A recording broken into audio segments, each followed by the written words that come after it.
Hello, friends, a very warm welcome. And in today's session, we are going to take up Hannah Arendt. As you must have visualized and seen in the previous sessions also, that we have taken a thorough but a scientific view, and we have tried to bring with objectivity key areas and traits which are required for understanding the essence of all thinkers and even different ideologies. So, what Hannah Arendt says is to be seen from the context of the changing circumstances, how she is bringing the earlier understanding and what new she is trying to impart into it. So let's start with the same zeal, confidence, and pleasant attitude.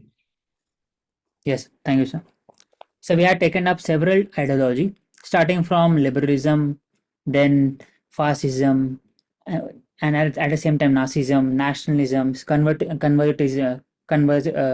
conservatism, environmentalism, feminism, socialism, Marxism. इतने सारे जो ideology पढ़े तो difference क्या है एना errand के बीच में eight the same time जो थिंकर थे उसमें फर्स्ट डिफरेंस वाज दैट कि जो थिंकर थे they were the propounder they were the follower as well as the enforcer of that kind of ideology लेकिन हैरा एरेंड को आप कोई भी आइडियोलॉजी के नीचे नहीं रख सकते क्योंकि she has criticized every form of ideology at the same time she has also given various view regarding democracy direct democracy then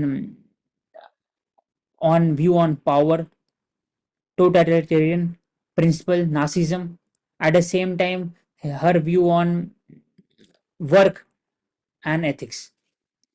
To Hannah Arendt, she was born in first half of the 20th century, and she is a German American philosopher. So she had survived during the Nazi period. That is why her उनका जो lived experience था, that was playing a very crucial factor in shaping her life. That is why he criticized every form of ideology. क्यों हम लोग आगे बढ़ेंगे तो she is a very important person with regarding to the thinking such as phenomenology.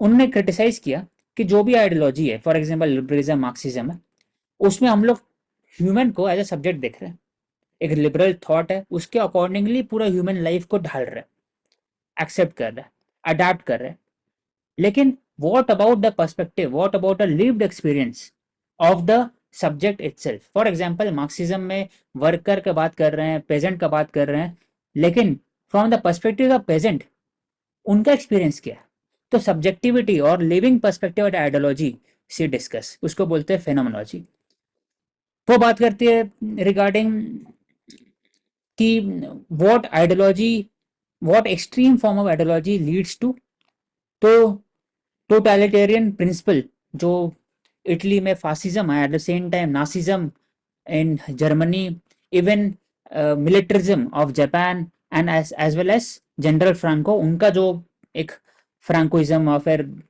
Fascism principal था Spain में वो survive करता है कुछ एस्पेक्ट पर first of all theory of alienation जो सोसाइटी होता है जब उनके अंदर में डिप्राइवेशन होता है with regarding to natural resources और कहीं ना कहीं हिस्टोरिकल अनजस्टिस होता है हर के साथ देखा गया है इटली के साथ देखा है वर्ल्ड वॉर वन के समय में ट्रीटी ऑफ वर्साइलेस के कारण ही there was a problem in German society तो कहीं ना कहीं जो थ्योरी ऑफ एलियनेशन है it create certain kind of a society which calls for a very super human capability person और उसके कारण ही there is a birth of new form of government जो दैट इज वेरी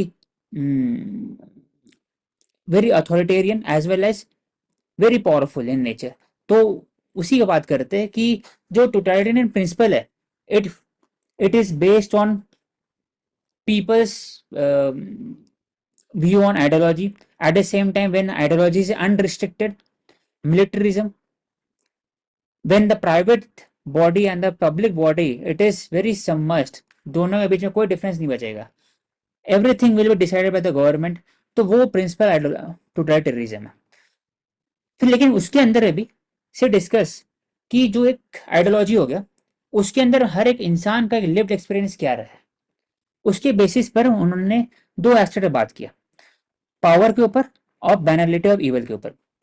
उन्होंने बताया जो totalitarian principal है, जो गवर्नमेंट है, दे survive on the basis of bureaucracy, law and order, process, लेकिन उसके अंदर में कोई जस्टिस नहीं रहता है। क्यों? क्योंकि ओवरऑल जो सिस्टम है, it is a very opaque, it is a very mechanised form of system. इसलिए जो गवर्नमेंट होना चाहिए, that should be of the people, by the people and for the people, rather than only based on procedure establish by law. Under the philosophy of banality of evil, ये बात करते हैं कि जो हर एक इंसान होता है उसके अंदर एक हार्ट होता है, but it is killed due to the procedure established by law and also law process. That is why many German citizens, ordinary people, had committed war crime and genocide against the Jewish people in 1939-40s.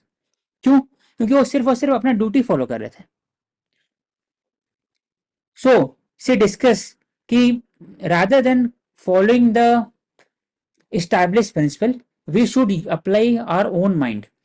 Critical thinking होना चाहिए, eight the same time जो कॉन्फॉर्मिटी बायस होता है हर एक aspect में, उसको तोड़ना चाहिए।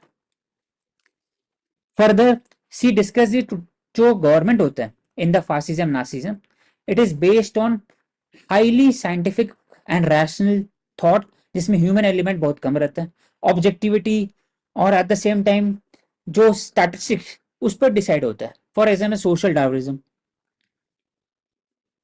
और एट द सेम टाइम जो जो पावर है, it is not deliberated, it is not delineated to the people, it is power is centralized. तो जो power according to Hannah Arendt, it is not a just power, it is equal to violence. Power हमेशा below से up होता है rather than top down mechanism.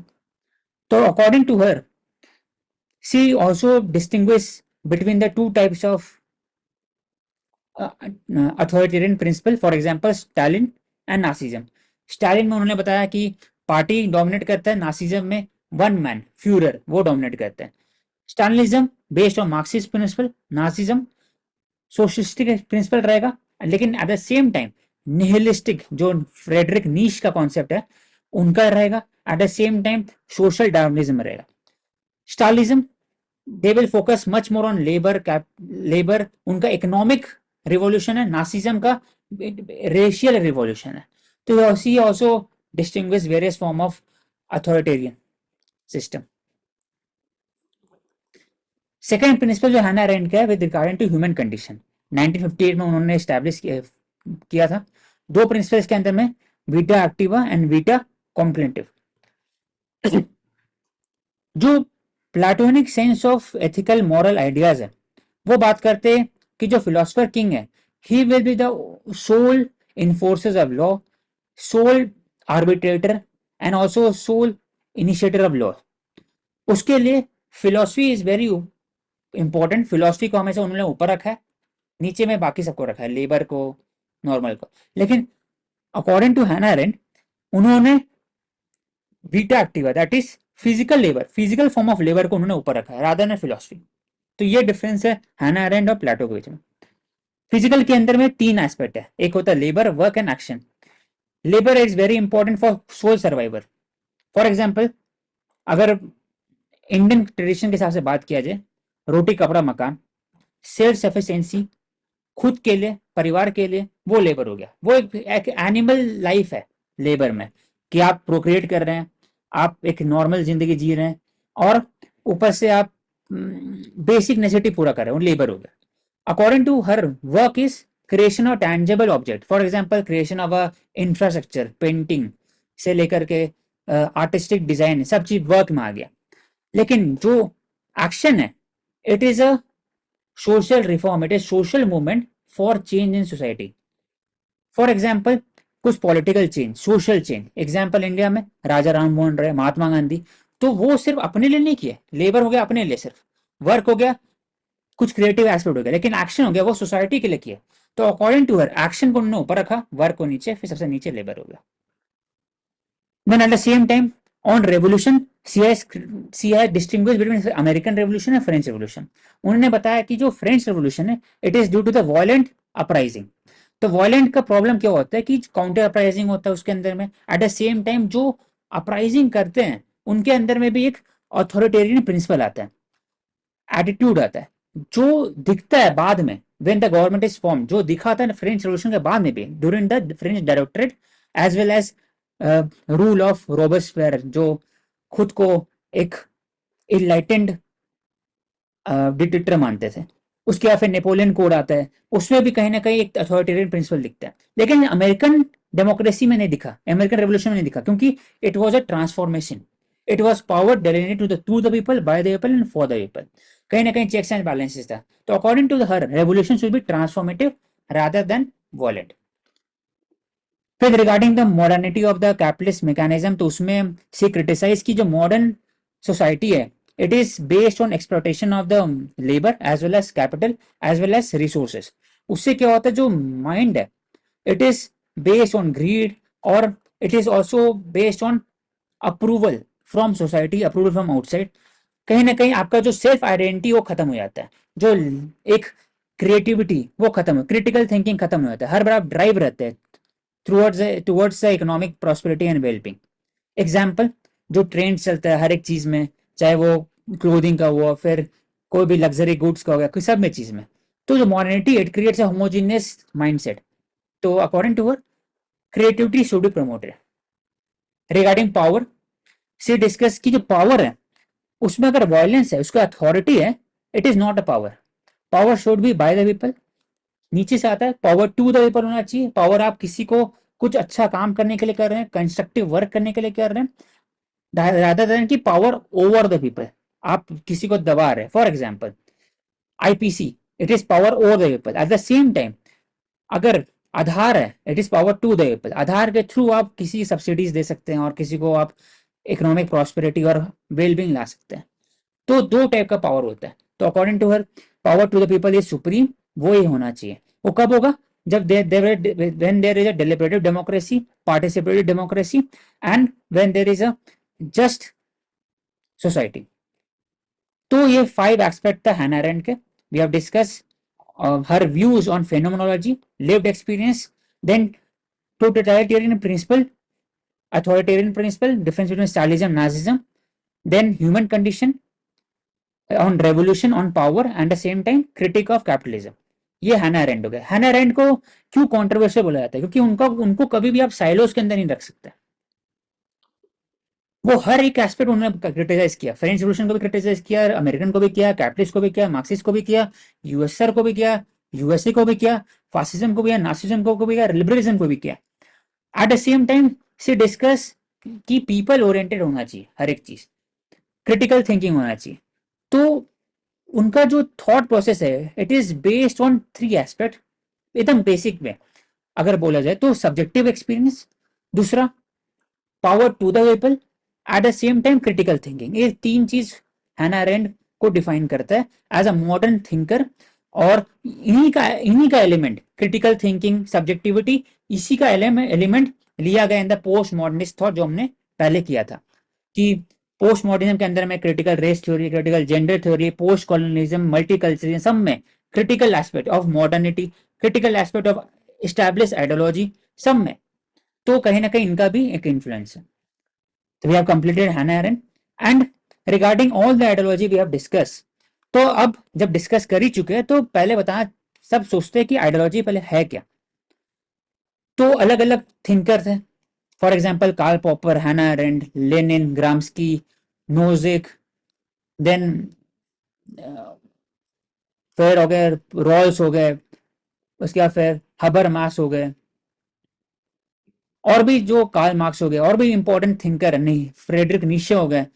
सबके बारे में ideology क्या कहना है। तो ideology according to them is science of ideas, it is a reality in the society, it is a activism by which we can change the society, we can transform the society। तो political activism को अगर success होना है तो उसके लिए ideology होना जरूरी है। Ideology can be defined on the various aspect, political, social. Political में फॉर एग्जांपल लिबरलिज्म हो गया, कंजर्वेटिव वैल्यूज हो गया। लेकिन सोशल में आ जाता है गांधीज्म आ गया, या फिर ह्यूमनिज्म आ गया, इन्वायरमेंटलिज्म, फेमिनिज्म आ गया, सोशल एस्पेक्ट में मार्क्सिज्म आ गया। तो उसके हिसाब से कर सकते हैं। Ideology can also be very broad, very narrow, और it can be mixed. Mixed कैसे? New form ideology, new ideology बोलते हो कैसे फॉर्म होता है? फेमिनिज्म और इकोलॉजी दोनों को मिला देंगे तो इको फेमिनिज्म आ गया, कि इकोलॉजी को उसको प्रोटेक्ट करना, at the same time feminist principle conserve करना है, तो इको फेमिनिज्म हो गया। वैसे ही आइडियोलॉजी कैन बी मिक्स्ड, तो अलग अलग सबसेट बन सकता है उसका। तो इसी पे क्वेश्चन उठता है विथ रिगार्डिंग दिस, कि आइडियोलॉजी आखिरकार क्यों इंपॉर्टेंट है सोसाइटी में? तो for the just distribution of resources within the society, to creation of the political institution, for example democracy, liberalism, उससे separation of powers, independent judiciary, हर एक चीज establish होता है। At the same time social reform achieve करने के लिए, justice और सोसाइटी विच इनइक्वालिटी उसको रिड्यूस करने के लिए आइडियोलॉजी इंपॉर्टेंट है। Ideology can be use to achieve something, it can be also very narrow. For example fascism, nazism, narrow ideology. तो Karl Popper, Hannah Arendt criticise ideology on the being that ideology से क्या होता है कि it creates a division in society, liberalism versus Marxism, socialism versus capitalism. Eight the same time जो ideology के जो thinker होते हैं, they are ardent follower of the ideology, so they claim monopoly of the truth, उनके पास monopoly है सिर्फ regarding ideology. They criticise everything around him, around ideology. तो conformist जो सोसाइटी होता है कि conform towards the values system on the same ideology, उससे क्या प्रॉब्लम होता है उसके अंदर। फॉर एग्जाम्पल यूएस के अंदर मैककार्थीज्म आया था 1960s में, जिसमें कम्युनिस्ट थिंकिंग आइडियाज को पर्ज करने की बात किया गया था। Eight the same time USR के अंदर में भी अथॉरिटेरियन प्रिंसिपल आया था अंडर द स्टालिज्म, जिसमें कैपिटलिस्ट जो भी आइडियाज है उसको रिमूव करने की बात किया गया था। एट द सेम टाइम मो जेडों के अंदर में, कल्चर रिवोल्यूशन के अंदर में, मोइज्म जो आइडियोलॉजी है उसके अंदर में मेनी इंटेलेक्चुअल वर रिपल्स, और बाकी वॉयलेंस यूज किया गया था against the intellectual classes in 1960 culture revolution and 100 flower campaign के अंदर में। तो आइडियोलॉजी कारण की आइडियोलॉजी कम से कम सोसाइटी के अंदर डिवीजन क्रिएट करता है, एक मोनोपोली क्रिएट करता है, डाइवर्सिटी ऑफ थॉट को कम करता है, उसके कारण भी तो अलग अलग इसमें क्रिटिक है। अब इसमें दो क्वेश्चन उठता है एंड ऑफ आइडियोलॉजी। 1950-60s में हुआ था, स्टार्टिंग हुआ था, और 1990s में भी चर्चा हुआ। क्यों? क्योंकि 1945 में जब यूएस वर्ल्ड वॉर 2 जीतता है, they was victorious and new form of democracy wave हर जगह आता है, डीकोलोनाइजेशन स्टार्ट होता है, इंडिया, वियतनाम, इंडोनेशिया सब कोई डीकोलोनाइज होते हैं, नाम प्रिंसिपल आते हैं। 44 में ब्रेटन वुड्स और new economic order, GATT, world bank, IMF, उससे स्टैब्लिश इंस्टीट्यूशन आते हैं। तो जो लिबरल इंटरनेशनलिस्ट थिंकर्स हैं वो बोलते हैं कि ये जरूरत ही क्या है आइडियोलॉजी का, हम लोग जीत गए वर्ल्ड में, हम लोग का एक वर्चस्व फैलते आ रहा है, हम लोग डोमिनेट कर रहे हैं। लेकिन 60s में वापस से यूएसएसआर और यूएस के बीच में एक क्लैश रहता है regarding economic rivalry, ideological rivalry, Marxism versus capitalism etcetera.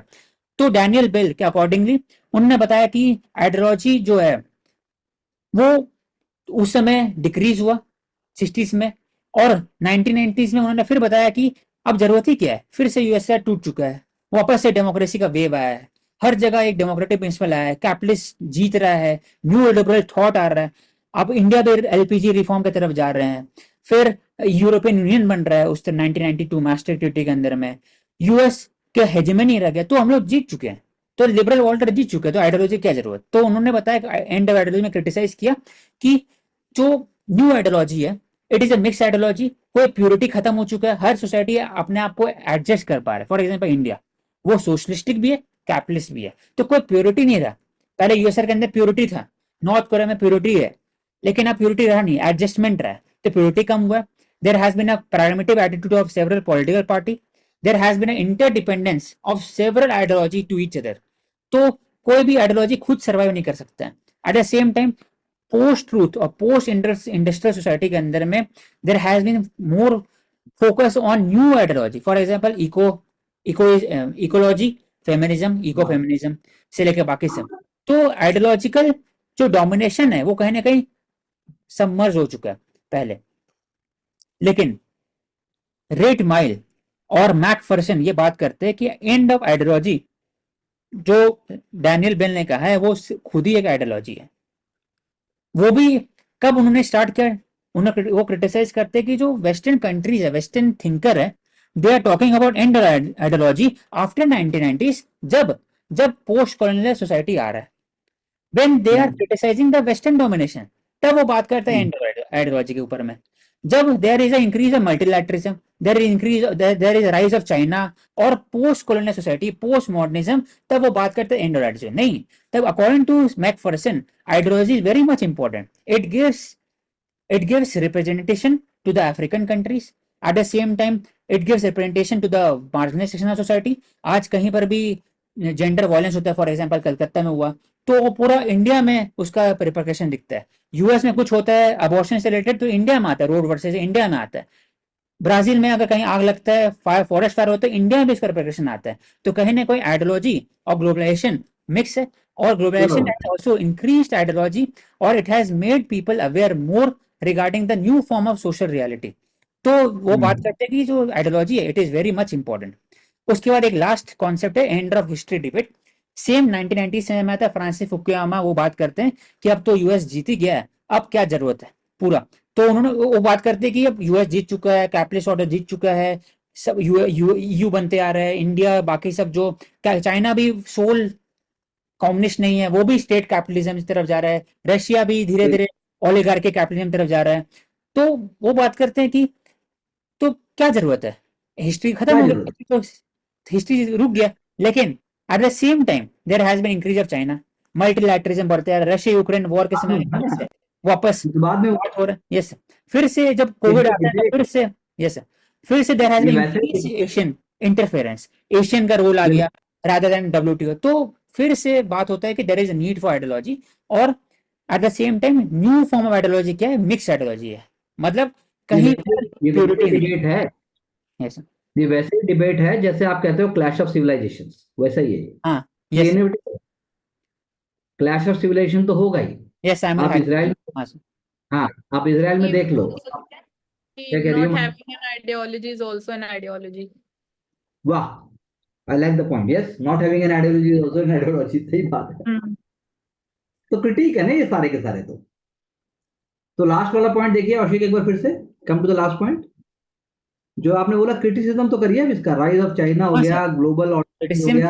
Ideology also important. Last में हिस्ट्री ऑफ डिबेट क्यों देर, क्योंकि राम मोहन लॉय क्या बोले सर, बोले थे वो कि जो एक साइक्लिक हिस्ट्री है, कभी राइज होता है कभी डाउन होता है। तो अकॉर्डिंग टू चाइना राइज हो रहा है, पहले इंडिया ऊपर था, चाइना ऊपर था, अभी डाउन हुआ, फिर बढ़ते आ रहा है। तो there has be cyclic in history. तो that is why rise of China, global Islamism, Benjamin प्रकाश बोलते हैं जिहाद वर्सेस मैक वर्ल्ड सिस्टम, 2001 में 2008 में jihadism versus McWorld, McDonald led world. वो बात करते हैं ना, मैकडोनल्ड जो जो कंट्री के अंदर है ना, वो आपस में लड़ नहीं सकता जहां जहां मैकडोनल्ड है, ऐसा एक बात करते। बेंजामिन ड्रोबा। हाँ सर, वो बात करते हैं कि जहां जहां मैकडोनल्ड है वो कंट्री आपस में लड़ नहीं सकता, क्योंकि वहां पर डेमोक्रेसी है, यूएस का कैपिटलिस्ट रूल्स है, लॉज है। लेकिन ऐसा नहीं हो सकता, आज देखते ही हर जगह लेबनान और इसराइल, इसराइल पैलेस्टाइन, वहां भी मैकडोनल्ड। तो कहीं ना कहीं जब रशिया में से मैकडी बंद भी हुआ अभी यूक्रेन इन्वेजन के बाद, तब भी सबसे लंबा लाइन मैकडोनल्ड स्टोर्स पे ही था। बहुत लंबा लाइन था। मैकडी का जो स्टोर जो टेक ओवर किया, लोकल ने टेक ओवर कर लिया ना। मैकडी तो अब रहेगा नहीं, मतलब पूरा नेम फॉरेन चेंज हो गया कंपनी सर, भाग मैकडी गया। का नेम चेंज हो गया सर, है वही हाँ, नेम चेंज हो। तो सब्सिडी। वही बात है कि अब हमारी नजरों में तो कुछ नहीं है वो। हमारी नजरों में फास्ट फूड कल्चर ने क्या दिया? बर्गर किंग क्या दे रहा है? बर्गर किंग की तरह है। बर्गर किंग की जगह आप थाली क्यों नहीं प्रमोट कर? आप सीजनल सब्जी दे दो, एक रायता दे और दो, कैसे चपाती दे दो। थाली में एक और फर्क है, इसमें क्रिटिक ये है कि जो इंडियन फॉर्म ऑफ क्यूजीन ना, it is very human dominated rather than machine dominated. तो वो तो है उसमें ही, वो क्या, तो हर एक आदमी का अपना फ्लेवर्स है जो आप मिलेगा। अब रेप्लिकेट नहीं लेकिन कर लेकिन हम जाते हैं, हम जो है, चलो कॉफी तक तो मैं समझता हूँ, कोल्ड कॉफी और हॉट कॉफी तक तो मैं मतलब जायज मानता हूँ। वहां तक तो माफ है, मतलब कर सकते हो। उसके अलावा तो मेरी समझ नहीं आता कि रोज क्यों खाया जाए। या मतलब वही बर्गर, वो पी जो बर्गर देते भी हैं जिसको वो कहते हैं सो कॉल्ड मैकालू, और ये जो भी है, 30-40 रुपए 50 रुपए का एक बर्गर होता है, उसमें एक टिक्की का टुकड़ा होता है। 10 रुपए भी लागत नहीं आ रही उसकी, वो मास प्रोडक्शन की अगर आप बात करें तो मशीन की तरह ऑर्डर जा रहे हैं, कटाकट कटाकट। और टेस्ट भी उसका यूटिलिटेरियन है। टेस्ट भी ऐसा नहीं है कि कोई तड़का छौंक मारा है तो कुछ हो रहा है, यूटिलिटेरियन है वो। फ्रेंच फ्राइज भी आपके मशीन ही में हो रहे हैं, वो भी मतलब एयर फ्राइड है, जो भी है व्हाटएवर इट इज, लेकिन फिर भी उसका वो टेस्ट ऐसा होता है कि आदमी खाना चाहता है और वहीं बैठ के सब कुछ होता है। तो ये भी अब आइडियोलॉजी है, और ये अपने आप में इम्पोर्टेंट है। लोग उसकी फ्रेंचाइजी लेना ही इतनी बड़ी बात मानते हैं, और है ही बड़ी बात तो। सो if why we take one question, पहली बात तो Mansi, what do you say, what have you understood and what idea you want to get into? तो आइडियोलॉजीज के रिगार्डिंग, जैसे एक तो मेरे को टाइप्स ऑफ आइडियोलॉजीज में पता लगा, जैसे पॉलिटिकल आइडियोलॉजी और इकोनॉमिक आइडियोलॉजी, उसको भी कंपेयर कर सकते हैं। बिल्कुल। तो बाकी तो सर जैसे पर्सनालिटीज की आइडियोलॉजी का मेजर तो हैना अरेंट की जो अब एग्जाम कंपैरिजन क्या की, करता है ना, देखो नहीं नहीं, एग्जाम क्या करेगा? एग्जाम देखिए, एग्जाम जैसे बोल रहा है, कमेंट ऑन हैना एरेंट्स कंसेप्शन ऑफ द पॉलिटिकल। उसका जो पॉलिटिकल है उसका कॉन्सेप्ट क्या है, कॉन्सेप्शन क्या लेके आई, वो क्या एलिमेंट्स लेके आई जिससे उसका पॉलिटिकल बना। अब बच्चा या कैंडिडेट जब तक वो समझेगा नहीं कि उसके इंग्रेडिएंट्स क्या थे, उस इंग्रेडिएंट्स पे बात करनी है उसको, उसके कॉन्सेप्शन पे बात करनी है, कॉन्सेप्ट पे बात करनी है। तो आप क्या लिखेंगे औशिक? लेट्स वाइंड अप बाय इससे सेइंग पहले that. I will decide political पहले है क्या, फिर हैना अरेंट का कॉन्सेप्शन, उसका इंग्रेडिएंट जो 4-5 एस्पेक्ट है, एक एक की सब्जेक्टिव एक्सपीरियंस हो गया, power to the people, relation power to the people, critic of authoritarian principle, जो टोटलिटेरियन, अबैनलिटी ऑफ इवल, ये 3-4 एस्पेक्ट है जिसमें उन्होंने क्रिटिसाइज किया। तो मैं उसको हाईलाइट कर दूंगा कि वो बात करते कमेंट करना है, तो मैं बात करूंगा कि रिगार्डिंग की हैना अरेंट कॉन्सेप्शन है, it is talking about power that is constructive, constructive power बात करती है। सेकेंड बात करूंगा कि सब्जेक्टिव एक्सपीरियंस हाइड्रोलॉजी का इन पॉलिटिकल रियल, वो बात करती है, ताकि जो सरकार बने that should be accountable. Third में हो सकता है विद रिगार्डिंग कि जो टोटलिटेरियन प्रिंसिपल होता है, it is not because of evil but is because of the machine attitude of the state. State जब मशीन बन जाता है तब वो प्रिंसिपल आता है, क्योंकि ऑर्डिनरी जर्मनी थे जो जूस के अगेंस्ट जेनोसाइड किया, इसलिए नहीं कि वो चाह रहे थे, इसलिए कि उसका रैशनलिटी नहीं था, और साथ ही साथ वो खाली फॉलो कर रहे थे ऑर्डर को। तो ऐसा क्यों होता है, वो उसमें बात की। And do you agree when we say comment on the political ideology is primarily concerned with the allocation and utilization of power?